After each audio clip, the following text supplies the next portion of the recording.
Tudo bem, pessoal? Sejam bem-vindos a mais uma aula. Excepcionalmente aqui, expliquei para vocês, dei algumas diretrizes no nosso grupo lá para manter todo mundo bem informado.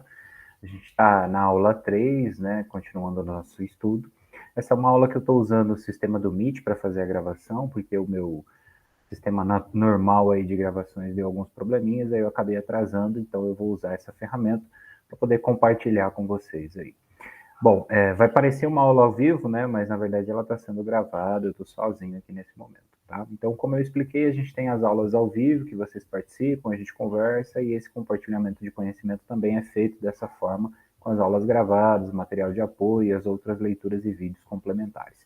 Então, essa aula é reservada para a gente entender um pouco da estrutura do Sistema Financeiro Nacional, né, e falar sobre esses órgãos normativos para a gente meio que começar a compreender qual é essa composição. Para daí lá na frente, quando a gente estiver discutindo mercados, quando estiver discutindo as próprias operações contábeis das instituições financeiras, a gente saber, né, de onde que vem essa regulamentação, de quais são as regras, quais são as fontes que nós temos que seguir para justamente ter tudo isso bem alinhado e bem orientado.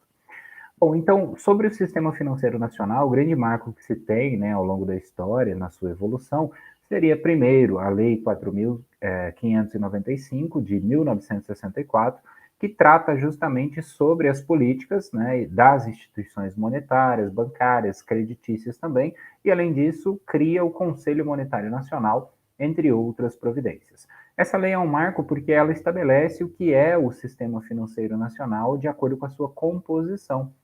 Nós vemos aqui, logo no artigo 1º, né, onde nós temos aí o Sistema Financeiro Nacional é estruturado e regulado pela presente lei. Será constituído, portanto, de item número 1, Conselho Monetário Nacional, que nós teremos a próxima aula dedicada exclusivamente para ele. Banco Central do Brasil, tem ali no meio, né, o Banco Central da República do Brasil, que já é alterado, né, eu ia falar extinto, mas ele acabou passando por algumas transformações, e a gente vai ver, quando estudarmos também o Bacen, o Banco Central do Brasil, nós vamos perceber como foi essa história, essas modificações, né? O Banco do Brasil, o Banco Nacional de Desenvolvimento Econômico, e as outras instituições financeiras públicas e privadas, que nós também vamos ter aulas específicas sobre isso. Ao longo da história, é importante que a gente cite aí outra fonte também, que é a Lei 4.728, de 1965, que vai disciplinar o mercado, ou seja, estabelecer regras para o mercado de capitais e as medidas para o seu desenvolvimento. Logo em seguida, a gente tem, em 1976, a criação da Comissão de Valores Mobiliários, a CVM, com a Lei 6.385. Então, essas literaturas são fundamentais para que a gente possa continuar esse estudo neste curso. Ainda em 1976, nós temos a famosa Lei das SAs, né, a Lei 6.404, que foi depois alterada em 2001, 2007, com essa adequação aos padrões internacionais de contabilidade, principalmente, mas adequando as normas nacionais a esses padrões internacionais que já vinham sendo praticados. Bom, historicamente, a gente precisa entender, então, o sistema financeiro nacional composto aí por dois grandes subsistemas, né, ou duas grandes áreas, também podemos dizer. O sistema normativo e o sistema de intermediação, que também, por alguns autores, é chamado de operativo. O sistema normativo é aquele que regulamenta, né, aquele que organiza. E o sistema de intermediação, ou operativo, são as demais instituições que operam neste mercado. Então, dentro deste contexto, melhor dizendo, né, o sistema financeiro ele vai ter aqueles órgãos reguladores e aqueles órgãos que executam as políticas que são organizadas e regulamentadas. Então, é basicamente para a gente distanciar uma coisa da outra, entendendo que é tudo uma coisa só, mas percebendo que existem aqueles órgãos cuja competência, né, cuja a autoridade se dá pela força da lei, para regulamentar. E existem aqueles que são, caso queiram operar, então, dentro destas regras, que o façam seguindo de acordo com os normativos desses órgãos, ok? Então, o sistema financeiro ele vai ser nada mais, nada menos do que esse coletivo de instituições, né? A gente associa muito apenas com o Banco Central do Brasil, ou até mesmo com os próprios bancos, como nós conhecemos normalmente, que são os bancos comerciais, né, as instituições privadas. Mas, na verdade, é um coletivo muito maior de instituições que vão ser essas responsáveis da regulação até o processo de captação, distribuição e a própria circulação e criação de valores no país, ok? A composição desse primeiro subsistema, então, vai ser em 3 grandes áreas, né, que nós chamamos de moeda, crédito, capitais e câmbio. Essa é uma das áreas. Os seguros e depois a previdência, especificamente a previdência fechada. Nesse sentido, a gente pode dizer, então, que esses órgãos normativos possuem esse papel de determinar as regras gerais para o bom funcionamento do sistema financeiro nacional. Então, é a determinação de uma política pública, a determinação de regras em específico, de mecânicas de cálculo, entre outras características.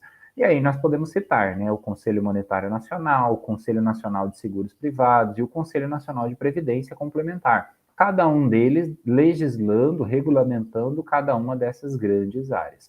Então, a CVM para moeda, crédito, câmbio e capitais, né? Seguros com o Conselho Nacional de Seguros Privados e o Conselho Nacional de Previdência Complementar, né, o PREVIC, com a previdência fechada, tá? Que são produtos que nós veremos mais adiante, que são comercializados, né, que fazem parte da prática operativa, mas possuem essa regulamentação por conselhos em específico. E aí, então, é mais ou menos para que vocês entendam essa dinâmica, né? Se o alvo de estudos aqui é a questão do crédito, ou de capitais, ou do próprio câmbio, eu vou trabalhar com o Conselho Monetário Nacional. Quer dizer que eu vou excluir os outros? Não. Mas, normalmente, quem vai estabelecer ali aquele conjunto de regras são esses órgãos normativos correlacionados. E aí, só para, né, a gente perceber essa dinâmica, abaixo, num sentido mais hierárquico, nós vamos ter as chamadas entidades supervisoras, né, cujo trabalho vai ser garantir o cumprimento dessas regras. Então, é mais ou menos ali entre aquele que estabelece a regra, né, a normatização, e aquele que executa, nós vamos ter as entidades supervisoras, como, por exemplo, o Banco Central do Brasil, a CVM, SUSESP, né, o PREVIC, e vão estabelecer, então, essas fiscalizações para as práticas a serem executadas pela regulamentação. Em contrapartida, nós vamos ter, como eu dizia, esse sistema de intermediação, né, o subsistema.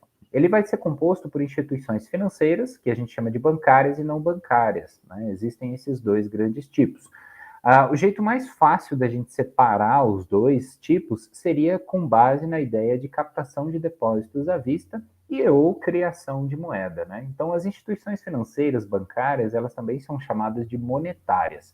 Seriam, por exemplo, caixa econômicos, bancos comerciais ou múltiplos, outras cooperativas, entre outras instituições. As não financeiras, elas, ou não bancárias, melhor dizendo, elas seriam os bancos de investimento, de desenvolvimento, do próprio câmbio, crédito, leasing, agências de fomento. Então, qual que é o critério que a gente usa para fazer essa separação conforme a orientação do próprio Banco Central?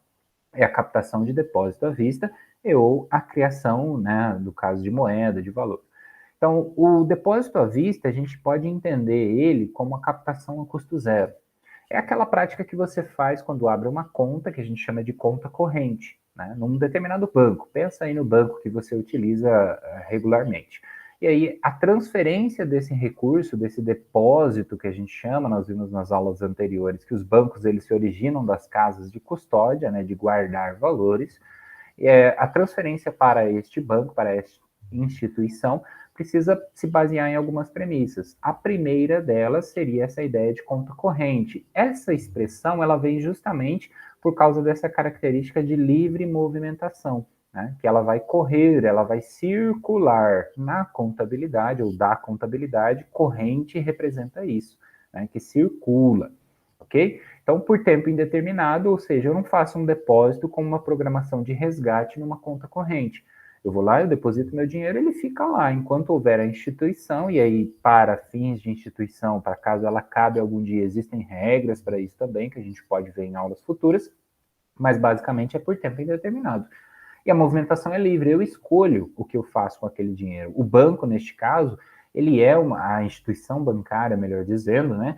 Ele é o responsável por guardar este valor. Né? Então, ele permite que eu faça essa movimentação. Eu pague uma conta, eu resgate esse dinheiro se eu quiser em algum momento, vá lá e saque isso em papel moeda, enfim, faça diferentes movimentações. Tá? Então, essa denominação a gente chama de custo zero, ou captação a custo zero, porque é justamente o aspecto da remuneração. Então, quando eu coloco o dinheiro na minha conta corrente, se eu deixar lá por um mês ou por um ano, ele vai continuar tendo o mesmo valor, no sentido de valor monetário depositado. Né? Então, não no sentido inflacionário da coisa. Mas basicamente eu vou lá, coloco R$ 1.000, se eu não movimentar, ele vai continuar sendo R$ 1.000 e é R$ 1.000 que me pertence, ainda que esteja guardado por uma instituição. Em outras palavras, se a gente compara isso com, por exemplo, uma poupança, né, o depósito a prazo, eu vou lá, deposito na conta poupança. Se eu deixo por um determinado período, eu vou ganhar uma remuneração, né? Isso acontece, a gente compra títulos, a gente deposita na poupança, faz investimentos e etc. Aí a captação ela já não é mais a um custo zero. Por quê? Porque daqui 30 dias o banco vai me remunerar alguns juros sobre aquele recurso que eu depositei. Então eu consigo perceber essa dinâmica separando aí o depósito à vista e o depósito a prazo, né, entre outras características, percebendo por essa perspectiva, né, da captação a custo zero, ou seja, sem remuneração. Então no depósito à vista eu coloco o dinheiro na conta corrente, ele não é remunerado. No depósito a prazo, que eu estou citando como exemplo aqui a poupança, né, eu vou ter uma espécie de remuneração, que a gente normalmente chama de juros, né, a valorização daquele recurso. Isso é entendido como uma forma de empréstimo, concorda comigo? Eu vou lá, eu deposito meu dinheiro, o banco faz o que ele quiser, desde que daqui 30 dias, quando ele me devolver este recurso, por exemplo, no caso da poupança, né, que é o prazo de 30 dias, ele remunere aquele montante. Então, vai ficar à minha disposição lá os R$ 1.000 que eu coloquei, mais uma certa remuneração de juros, a título, né, como referência, esse depósito a prazo aplicado, né, com uma certa remuneração. Então, quando a gente entende essa mecânica, a gente percebe o quê? Que para ele me remunerar nesta outra operação, né, da poupança, ele precisa fazer com que aqueles R$ 1.000 que eu emprestei para ele temporariamente se transforme em R$ 1.000 nos juros e, de certa maneira, um dinheiro para que ele também possa sobreviver comercialmente. Então, ele vai precisar fazer uma captação nesse sentido aí, do meu dinheiro, não somente a custo zero, porque ele vai me devolver os 1.000 mais alguma remuneração. E para quem ele vai fazer esse empréstimo também, digamos assim, essa intermediação de recursos, ele vai cobrar um pouco mais caro. Né? Isso a gente vai ver sobre a ideia de spread lá na frente.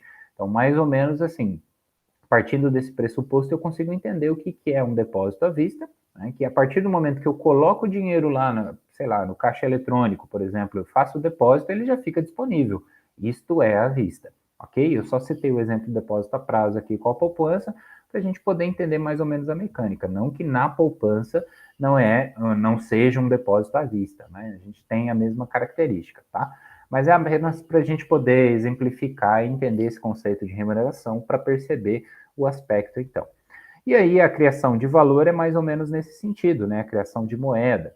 Então a gente percebe o quê? Que sem a existência de determinadas regras e normas, né, para coordenar quais práticas são ou não são aceitáveis, essa intermediação ela não poderia acontecer, né? Porque o agente deficitário é aquele que empresta, que precisa do recurso, assim como o agente superavitário vão perder. Por quê?